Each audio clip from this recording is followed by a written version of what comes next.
भारत एक बार फिर खित्ते के अमन को तबाह करने के लिए सरगर्म हो गया है। क्या भारत अपने अंदरूनी मसाइल से तवज्जो हटाने के लिए फिर कोई साजिश तैयार कर रहा है?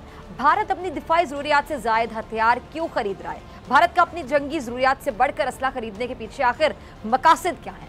भारत की तरफ से हथियारों का हसूल खित्ते में ताकत के तवाजुन को खराब कर रहा है। पाकिस्तान हमेशा अमन का ख्वाहिशमंद रहा है, मगर भारत की जानिब से हमेशा कोई ना कोई साजिशी ड्रामा करके पाकिस्तान मुखालिफ प्रोपेगेंडा किया गया। पहले ही मोदी सरकार की पॉलिसीज ने भारत में बसने वाली 50 करोड़ से ज्यादा अक़लियतों की जिंदगी को खतरे में डाल दिया। भारतीय सरकार के जारी जो जुल्म सितम है, उसने जमहूरी दावों की कलाई खोल के रख दी। अब भारत में आज आप देखिए कि अक़लियतें खुद को गैर महफूज महसूस करती हैं और दूसरी जानिब भारत मकबूजा कश्मीर की आबादी का तनासुब तब्दील करने की कोशिश कर रहा है। इस मकसद के लिए उसने अब तक वहाँ मुस्तकिल जो आबादकारी है उनके लिए 32 लाख गैर कश्मीरियों को जाली डोमिसाइल भी जारी कर दिए हैं। अच्छा, भारत की जो काबिज अफवाज है उसने दहशतगर्दी की ताज़ा कार्रवाई के दौरान फायरिंग करके मजीद 2 कश्मीरी नौजवानों को शहीद कर दिया। जुल्म की ये दास्तानें आखिर कब तक जारी रहेंगी? हर कोई ये सवाल पूछ रहा है, इसका जवाब जानना चाहता है। आखिर कब तक भारत अपनी जाल साजियाँ रचाकर खित्ते के अमन को नुकसान पहुँचाता रहेगा? इस पर बात करने के लिए आज प्रोग्राम में जो मौजूद मेहमान मेरे साथ मौजूद हैं, तारुफ करवाती हूँ। कश्मीर से मेरे साथ मौजूद हैं एनालिस्ट नईमा। बहुत शुक्रिया नईमा आपके वक्त के लिए। भारत से मेरे साथ मौजूद है कर्नल रिटायर्ड शैलेंद्र सिंह साहब। कर्नल साहब वार्म वेलकम। और पाकिस्तान से कर्नल रिटायर्ड फारूक साहब, आपका भी बहुत शुक्रिया ज्वाइन करने के लिए। सबसे पहले मैं नईमा आपकी तरफ आना चाहूँगी। भारत की पाकिस्तान मुखालिफ जो कार्रवाइयाँ हैं वो हमेशा से बेनकाब हो रही हैं। अब एक कर्नल रिटायर्ड हबीब जाहिद है, उनकी नेपाल में गुमशुदगी में जो भारतीय खुफिया एजेंसीज हैं उनका हाथ सामने आया है। नेपाली जो तहकीकात हैं उनके मुताबिक भारतीय बाशिंदे जो हैं वो कर्नल साहब को लापता करने में मुलव्विस हैं। अब उनका अगवा जिनेवा कन्वेंशन और आलमी कवानीन की खुली खिलाफ वर्जी है। भारत से बार बार राब्ता करने पे भी कोई मुस्बत जवाब नहीं दिया जा रहा। क्या समझ आ रही है?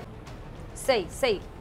अच्छा, आपकी तरफ आऊँगी कर्नल फारूक, कैसे देख रहे हैं? भारत अपनी दिफाई ज़रूरत है ज़्यादा, हम देख रहे हैं कि हथियार खरीद रहा है, इतना पैसा हथियार पर लगा रहा है। अपने अंदर जो गुर्बत है, मसाइल है, उनको हल करने पर अगर भारत पैसा लगाए तो मेरे ख्याल से ज़्यादा बेहतर होगा। हम कह सकते हैं नरेंद्र मोदी जो है अब दोबारा ये जो भारत है ये कोई पुलवामा जैसा ड्रामा करने की तैयारियां कर रहे हैं पाकिस्तान के खिलाफ।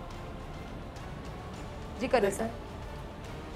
ड्रामा तो ये शुरू से करते आ रहे हैं और हमारी 73 साल जब से ज़िंदगी बनी है, जब से मार्ज़ वजूद में दोनों कंट्रीज़ बनी हैं, इंडिया और पाकिस्तान, उस वक़्त से लेकर आज तक हिंदुस्तान ने कोई मौका नहीं छोड़ा जिसमें हमें वो नुकसान पहुंचा सकता हो, और हमने कोई मौका नहीं छोड़ा जब तक कि हम दोस्ती का हाथ बढ़ाते हो।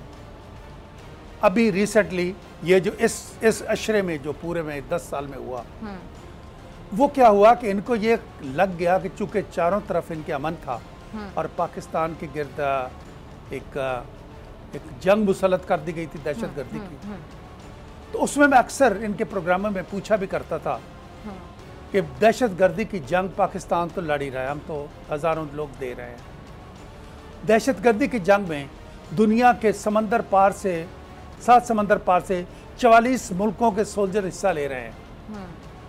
भारत वावेला के अलावा क्या कर रहा है? क्या एक भी सोल्जर वहाँ पे है उनका?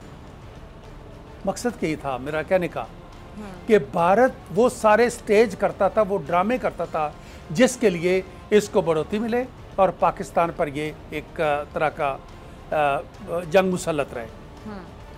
अब यहाँ पर इनको एक साउथ एशिया इनके एक कॉन्फ्रेंस है, ये उनकी थी जॉन कैरी की, वहाँ पर भारत को 4 टास्क मिले इस इलाके में।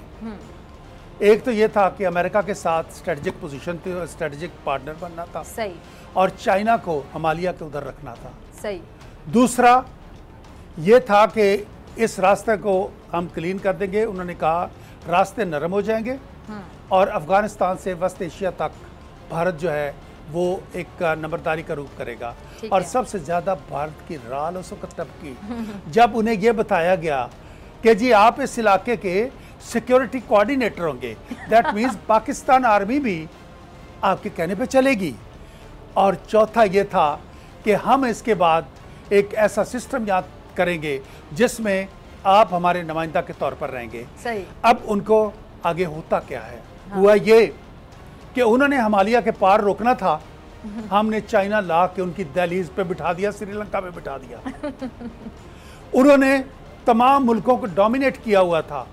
आज बांग्लादेश देख लो, आज उनके गिर्द ईस्ट में देख लें भूटान तक, और नेपाल तो बिल्कुल अपनी अपनी एक जगह मांगने के लिए वो खड़े हो गए। उनका ख्याल था कि ये हमारे वो एक जनरल साहब आते, उनसे भी हमारी बहस हुआ करती थी कि अफगानिस्तान में आप, मैंने उनको कहता था कि देखो आपका अफगानिस्तान में है क्या, नेबर तो हम रिश्तेदार हैं, हम एक खून है, आपका वहाँ पे क्या है। मैंने ये लिखा था 10 जून 16 में, मैंने कहा था, उसका मैंने टाइटल ही रखा हुआ था, जहाँ ये रोजनामा नवाए वक्त में था मेरा आर्टिकल, उसका मैंने टाइटल रखा था दौड़ मोदी दौड़। ठीक है जी, मेरा मकसद था कि आप दौड़ लें, आपको हम अकेला करेंगे, तनहा करेंगे, जो आप नारे मारते हो ना पाकिस्तान को तनहा करने का। उसमें मैंने लिखा था कि अफगानिस्तान से भी हम इनको निकालेंगे। आज किसी टॉक में किसी जगह पर उनका नाम नहीं आता। मैंने ये लिखा था, ईरान से तुम निकलोगे, ये चाबहार जो बनाते फिर रहे हो और रास्ते बिछाते फिर रहे हो, वहाँ से भी हमने निकाला है उनको। उसके बाद नेपाल से हमारा राब्ता, बांग्लादेश से हमारा राब्ता, इजराइल, अब हमने इनको कंटेन किया और अभी भी इनको समझ नहीं आ रही इनके अपने अंदर क्या हो रहा है। कश्मीरियों के साथ कब तक जुल्म करेंगे, लाख के करीब उनकी शहादतें पहुंच चुकी हैं और इनके जितने आज तक आए हैं, ये देखें अब उधर से नेपाल के साथ, नेपाल भी अपने हक मांग रहा है। ठीक है जी, उधर से इनके अपने अंदर जो है, आज सिखों के 100 से ज्यादा, ये किसानों का जो 100 से ज्यादा दिन हो गए हैं इनको बैठे हुए। इस दौरान जो अंदर से इसकी शिकस्त और रेख्त हो रही है, टूट फूट हो रही है, ये उस पर तवज्जो नहीं देता। भारत दुनिया का नंबर 1 है आबादी, गुर्बत की आबादी में, उस पर तवज्जो नहीं देगा। इसको ये बड़ा शौक है कि पाकिस्तान को किसी ना किसी तरीके से यहाँ पर उस पर बड़ा भाई बना। हमें कहते हैं कि वो एक इनके डॉक्टर साहब थे, वो कहते थे कि जी बड़ा भाई होना चाहिए, बड़ा और छोटा। मैंने कहा 72 साल की उम्र में छोटा बड़ा नहीं होता, सब बुढ़े होते हैं, एक जैसे होते हैं। और मैंने कहा तुम एक बात मैं आज भी इंडिया वालों को ये कहता हूँ कि अपने दिल से, मन से ये इच्छा निकाल दो कि पाकिस्तान को डोमिनेट कर लोगे, हम कहीं से भी कुछ हो जाएगा, आपकी डोमिनेशन का भी कबूल नहीं करेंगे। एंड दैट्स व्हाई इसी शौक में आपने अपने आप को तबाह करवा लिया है। अपने आप को, आपकी जो 7 रियासतें हैं, अरुणाचल प्रदेश देखें, अब मेघालय देखें, आसाम देखें, नागालैंड देखो, मिजोरम देखें, त्रिपुरा, ठीक है, आप जहाँ तक जाएं वहाँ पर इनकी क्या हालत है। It's almost broken. और अंदर सुलगती हुई आग जो होती है, उनको अगर भड़काने वाले कोई हों, हम अभी तक अमन में हैं। हमने पहली बात आपको ये पहला सबूत ये दिया कि 12 साल आपने हमारे लोगों को मरवाया और आपने आग जलाए रखी अफगानिस्तान में, और हमें ही दहशतगर्द गिरदाना गया। अब इस 2 साल में हमारी हुकूमत ने ये उल्टा कर दिया, भारत को बेनकाब कर दिया। अब लोगों को पता है, अभी जो बाइडन के जो लेटेस्ट वो पॉलिसी है वो क्या आ रही है, उसमें दे डिमांड, ये जस्टिन क्या कर रहा है, दे डिमांड करके कश्मीर का अपना फैसला करो। और हम खुद कहते हैं कि फैसला करें हमारे साथ, लेकिन at the same time Bharat को याद रखना चाहिए, इनको ये समझ नहीं आती कि 7 गुनी बड़ी आबादी, 7 गुना बड़ी आर्मी, 7 गुना बड़ी इकोनॉमी, और 73 साल में आप इतना फर्क हम पे नहीं डाल सके। 7 गुना बड़ा जब 7 गुना छोटा अपने आप को डिफेंड इस हद तक कर लेता है, ये उसकी बहुत बड़ी जीत होती है। ठीक है जी। और इनको समझना चाहिए। और अब जो लेटेस्ट कर रहे हैं फिजा डॉक्टर जी। ये जो अभी लेटेस्ट कर रहे हैं ना, ये कर रहे हैं कि जो अब आपकी बातें सुनकर कर्नल शैलेंद्र बहुत परेशान हो गए। अफगान अमन मैं साहब कह रहा हूँ, ये खुद मोदी के खिलाफ होंगे, मैं आपको बता रहा हूँ। अच्छा, अब बात क्या है, मोदी के खिलाफ को बोल नहीं ना सकता, जिस बेचारे ने हिंदुस्तान में रहना ना, ये अपनी इनका तो मीडिया नहीं बोल सकता। अभी देखे मैं आपको बता रहा हूँ, अफगानिस्तान में अब अमन लाना चाहते हैं। जो मायदे हो रहे हैं उनको सबोताज करने के लिए भारत सबसे आगे है। क्यों आगे है? सिर्फ इसलिए कि वहां पर ये चलना चाहिए कि पाकिस्तान की तरह आग लगनी चाहिए। एक चीज याद रखें, अफगानिस्तान में सिर्फ एक पहले हिंदू कुश है और कुछ नहीं आपका। हिंदू कुश एक पहाड़ का नाम है, बहुत सारे जो हिंदुओं के मरने के बना था, दूसरा ना बनवा लेना। ठीक है कर्नल शैलेंद्र साहब, मेरे ख्याल से मुझे सवाल पूछने की जरूरत नहीं, बहुत सी बातें कर्नल फारूक ने आपके सामने रख दी हैं। क्या जवाब है आपके पास बतौर हिंदुस्तानी? जय Hind, thank you very much. आपने हमें अपने शो में अपने विचार देने का मौका दिया है। दो चार चीज़ों से स्टार्ट करेंगे जैसे जैसे वो आई हैं। सबसे पहली बात, डॉक्टर फिजा साहब का बिल्कुल बढ़िया बयान है कि इतना पैसा हम किसी गोला बारूद या लड़ाई की चीज़ों के लिए खर्च नहीं करना चाहिए। ये आपका सजेशन, ये आपका ऑब्जर्वेशन बहुत बढ़िया है। हर कंट्री को ये ज़रूर देखना चाहिए, लेकिन साथ ही साथ मैं आपको बोलूँगा कि ये जो भी हथियारों पर पैसा खर्च रहे हैं उसमें ये डिक्लेयर्ड पॉलिसी रही है कि Pakistan is not our enemy, we have a better enemy. So हमें हमारे साइज के हिसाब से, हमारे एडवर्सरी के हिसाब से तैयार रहना पड़ता है। ये हमारी मजबूरी है।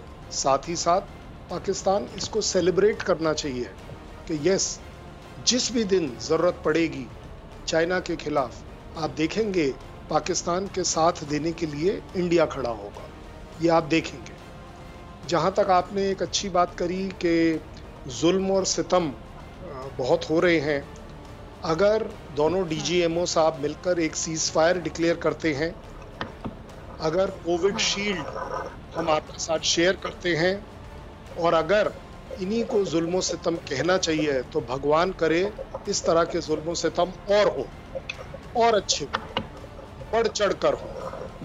आपने कहा कि 32 लाख लोगों को जाली तौर पर JNK में वो रजिस्टर कर दिया।